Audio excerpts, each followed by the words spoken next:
All right, so we are back at it, and it's time for some game therapy.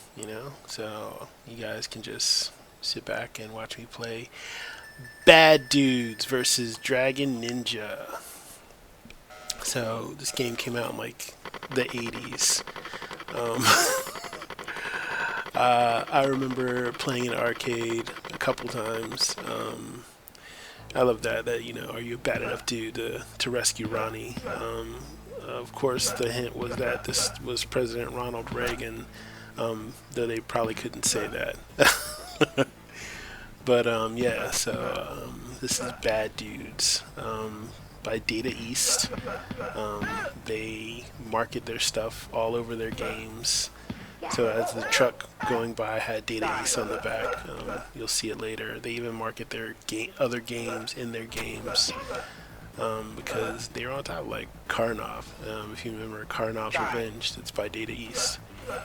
Um, Now looking at this, this is actually kind of the same. Well, it is the same setup for the game RoboCop, except you're RoboCop and not just a dude.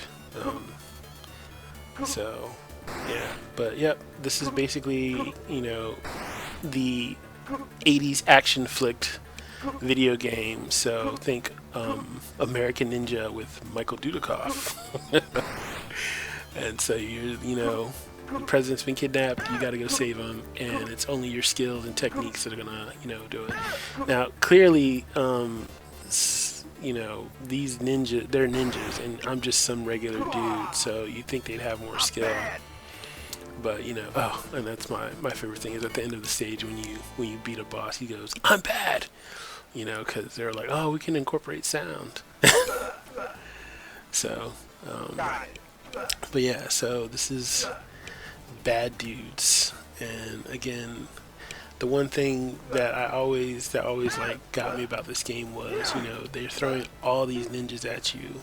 You take multiple hits, but it only takes one hit for each of these ninja, which I mean keeps the game moving. But fast forward to when they redid Ninja Gaiden for the PlayStation, and basically you were fighting real ninjas. Like, I mean, I never felt like I was fighting comparable enemies until like that game where you're just like, oh, like nope, they are actual ninjas, so anything I do they're going to be able to counter, or they're going to do something to me that I'm not even prepared for.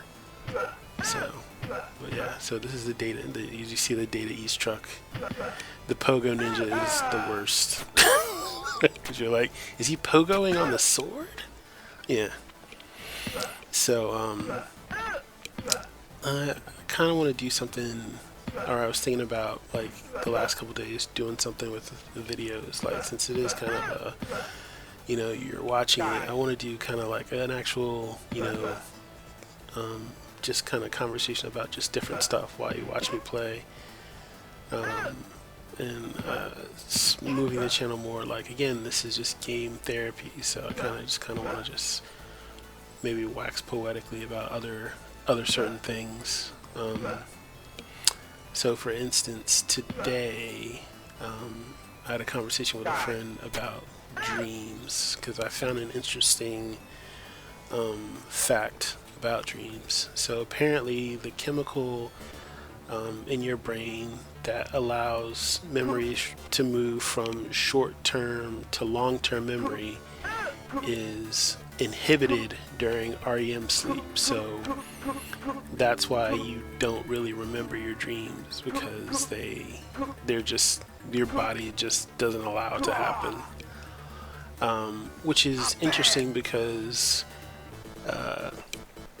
you definitely incorporate long-term memories into your dreams. So you can have a dream with things that you remember from long ago, but you might not remember it.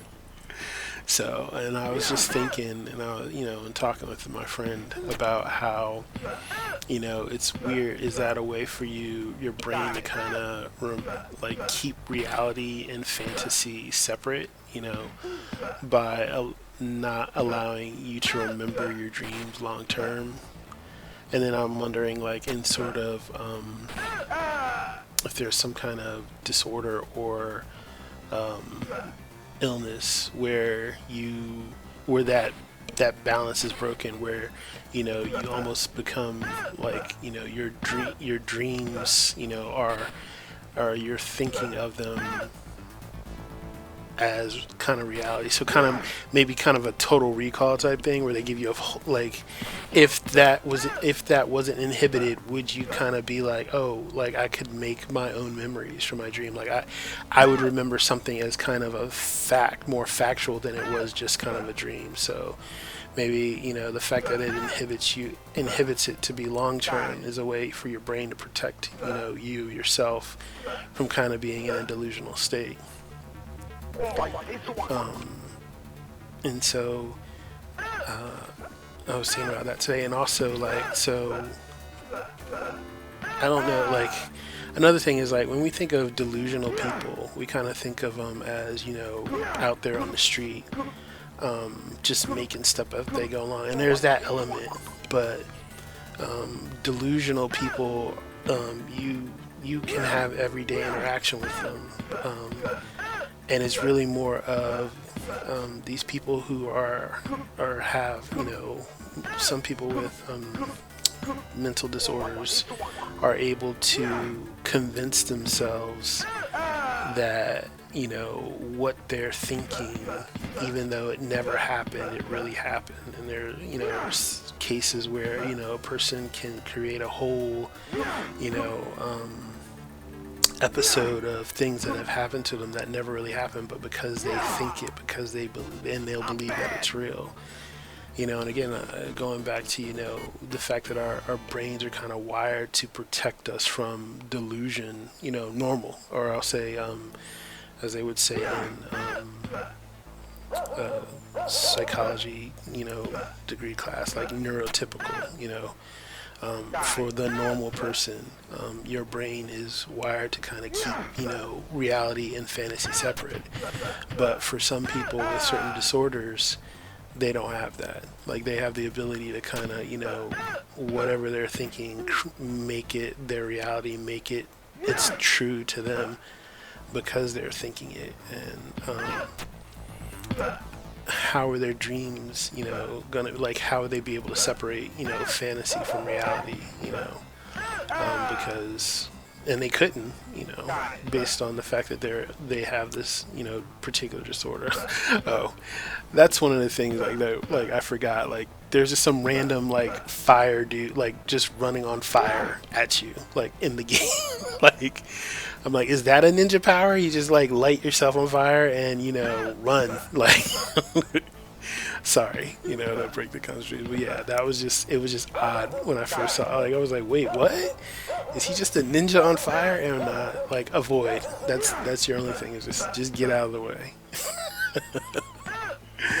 So, but yeah, back to delusions and dreams. So it's like, in certain disorders, the person will have the ability to kind of make their dream or their, manufacture their fantasy as reality, and wouldn't know the difference or wouldn't even care that it didn't take place. Like, in a lot of times when in some of the studies I read, like, these people, like, they really did believe what happened to them happened, or what somebody said happened, and the facts would come out, and irregardless of the facts, they would still believe in their delusion because it's something, they feel that it's real,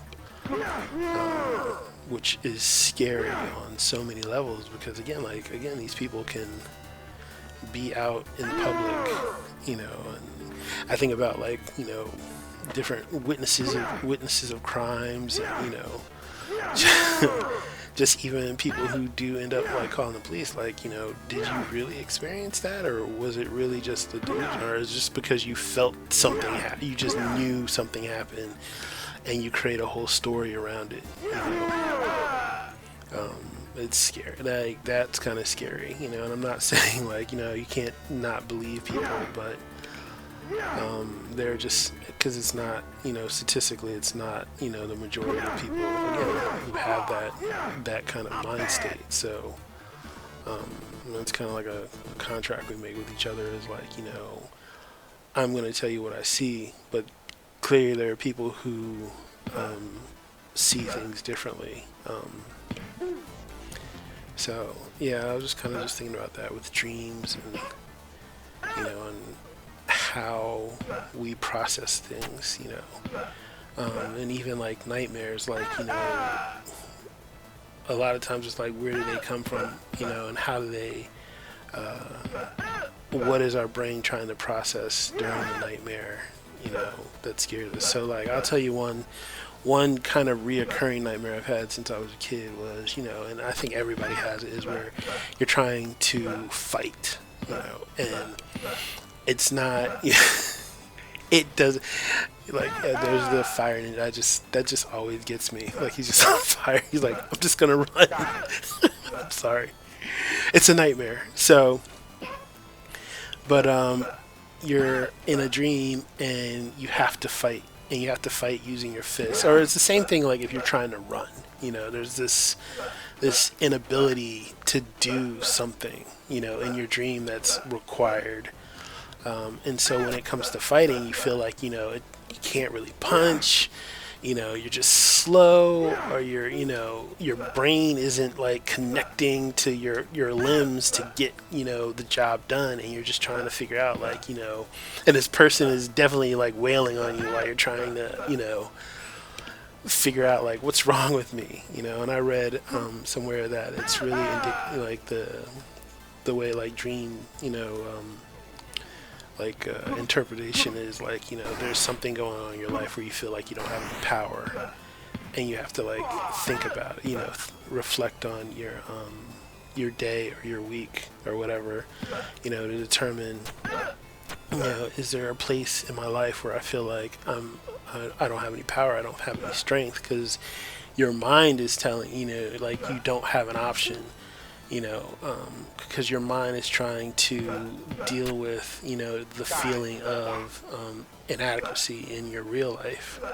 And so it's like, now you gotta fight the monster or the bad guy, or, just some random person that you don't know, or,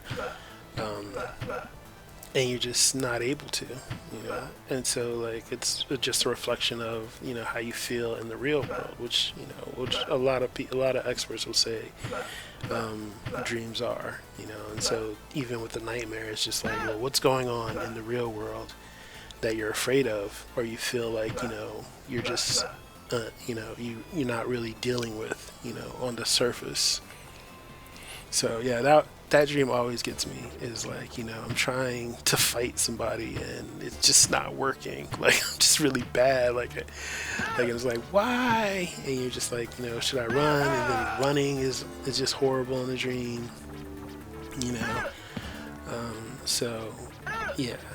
Another thing that, with dreams that I think about is like lucid dreaming. So, like, the ability to control your dreams. Now, it's weird because I notice now that I'm older, I know when I'm dreaming more often than not. And so, like, I have the ability to change my dreams, in the dream. I just know, like, it's just weird that I know I'm dreaming, and it's even like, my sleep schedule is weird, especially with the pandemic. Like, I don't go to bed on a regular schedule anymore, but I also like, I feel like I just fall off to sleep. I don't, whereas before I used to kind of have a whole prep, now I just kind of just climb into bed and just, I might be watching something and the next thing you know, I'm asleep.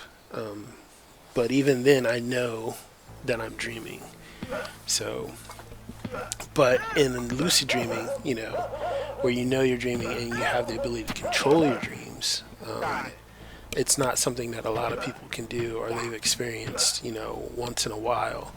But I noticed that I can pretty much do it often.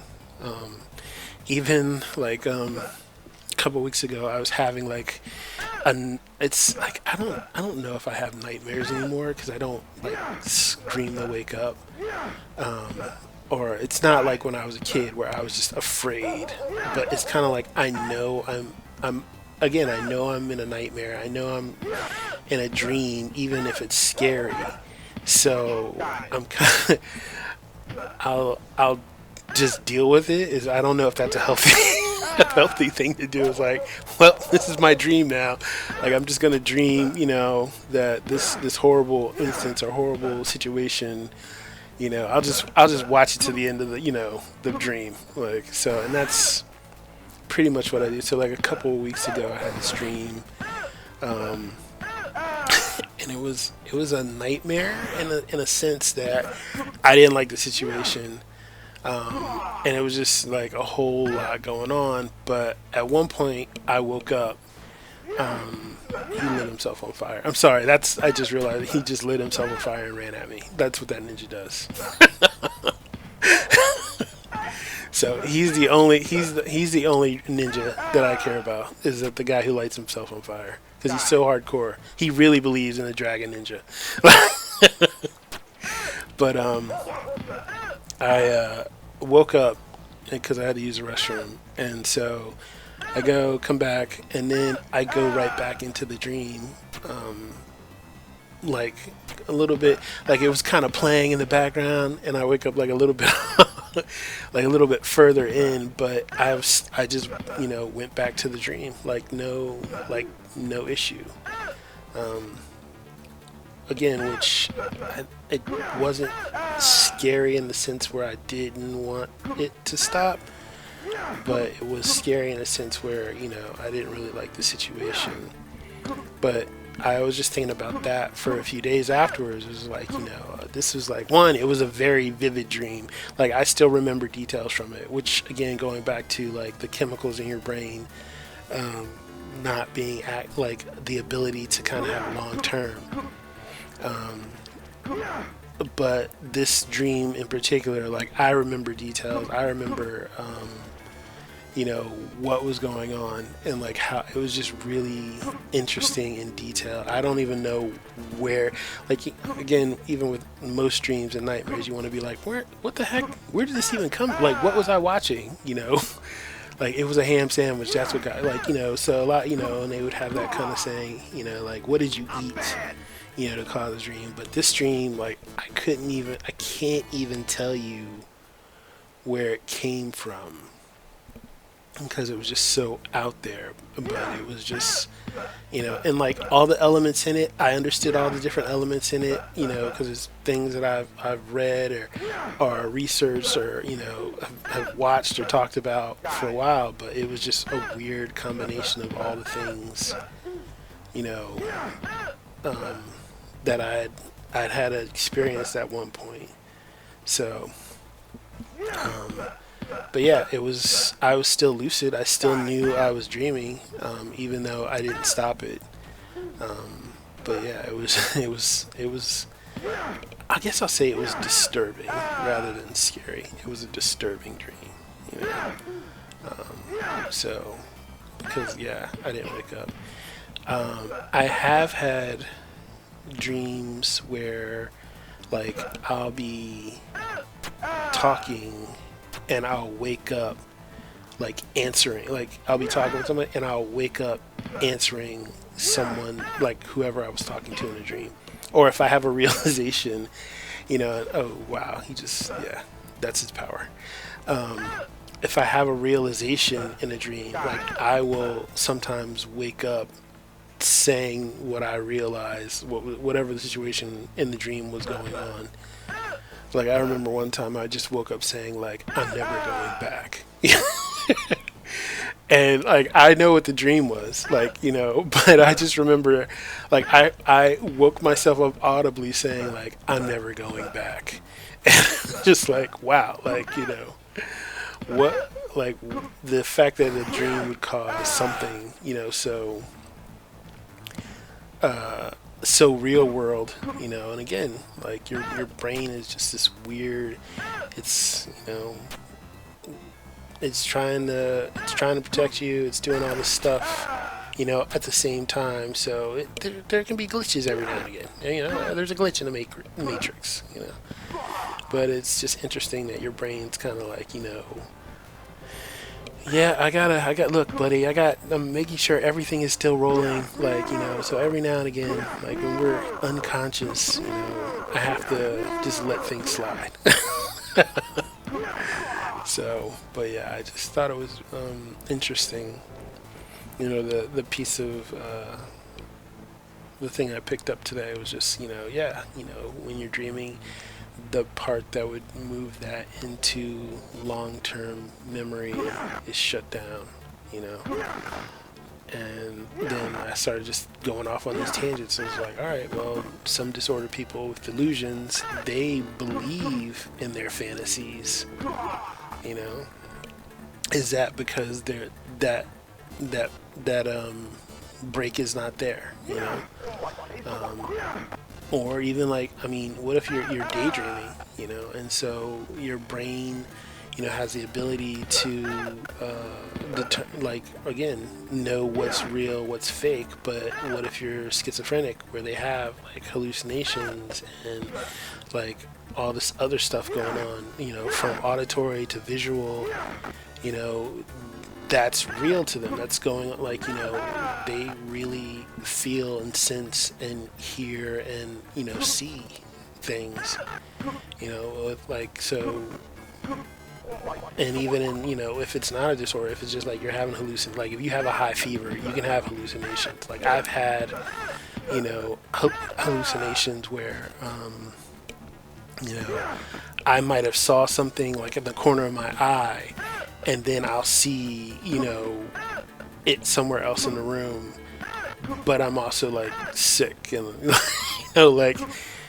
or I'll think I'll see a person, where there isn't, just because I saw a shadow, and and so like your brain is just, it's weird, and it's a magnificent piece of machinery, but it can have glitches, because like I said, it does a lot of stuff at the same time. We gotta, but we have to kind of commend it for being able to hold itself together. Like, right now I'm having a conversation, my heart, my lungs, like my blood, like everything is still functioning as it should, throughout the body, also while gathering the ability to think, verbalize, like it's just an amazing machine, that we all have, and so yeah, I mean, there are glitches sometimes, and like when you're dreaming, it's kind of like, oh, we gotta shut down, and well, remember that thing that happened today that we were kind of like trying not to think about, like, let's think about it, it's like those memes, like, where it shows like your heart and your brain, and then like, like and you, and then it's like you're trying to like go to sleep, but then your brain thinks of a song, and then it's like screaming, the lyrics, and you're like, let's think about this, like, what do these lyrics really mean? And you're just like, I can't, and that's like one of the things I realized too with my own, like, I like, it's hard for me, my mind, to like kind of slow down, like it's always going, and so like I'll need things like game therapy, to kind of help distract it, to start to slow it down, before I go to bed. And I do a lot of these like gaming and videos before, I'm about to turn in, because it just helps me to kind of like shut it off, not think about, for a lot of things that I think about during the day. And I know we all kind of have that issue, and we deal with it in different ways. Like some people want to go um, exercise. Some people watch TV. Some people need to talk. Like it's just, oh my gosh, all these dogs. Like the last of the ninjas are the dogs. Like I know, I'm just all over the place with this conversation, but I'm just realizing like he's not sending ninjas out. He's just sending dogs. And so that's it. I killed all the ninjas in the clan. We just gotta fight the dogs and a helicopter. So, but yeah. So I mean, with your hand, there you go. I beat the game. But yeah, so with a lot of the stuff, with your mind and how you process, certain things, try to relax. And so like some people read, some people watch TV, but there's something that you do, and it's important because we got a lot of stuff coming at us all day long. That we find that thing that lets us kind of, decompress, and I hope you guys have it. I hope you guys have something that you do to kind of deal with a lot of your thinking and thoughts, and I hope you have somebody you can talk to as well, because that's just as important in being able to have a conversation with somebody that you feel like you can be that vulnerable with, and be open up and be like, hey, I've been thinking about this, and it's not anything, and sometimes it's not heavy. Sometimes it's just like, I was thinking about dreams or I had this nightmare, and just somebody you can just be open up with, and I hope, if you don't, I hope you find somebody that you can, because like that is really important, just to be yourself. You gotta have people where you can talk about just crazy weird things with, because life is crazy and weird. And so, but yeah, so with the channel, I want to start kind of doing this where I'm waxing poetic about just whatever topic. Maybe I came across something that day, and see how it goes. But I will interject with game stuff because there's a lot of weird stuff that happens in these games. So, but thank you guys for watching, and I will catch you guys next time. Hope you all stay safe, wear your mask, and I'll talk to you later. Bye.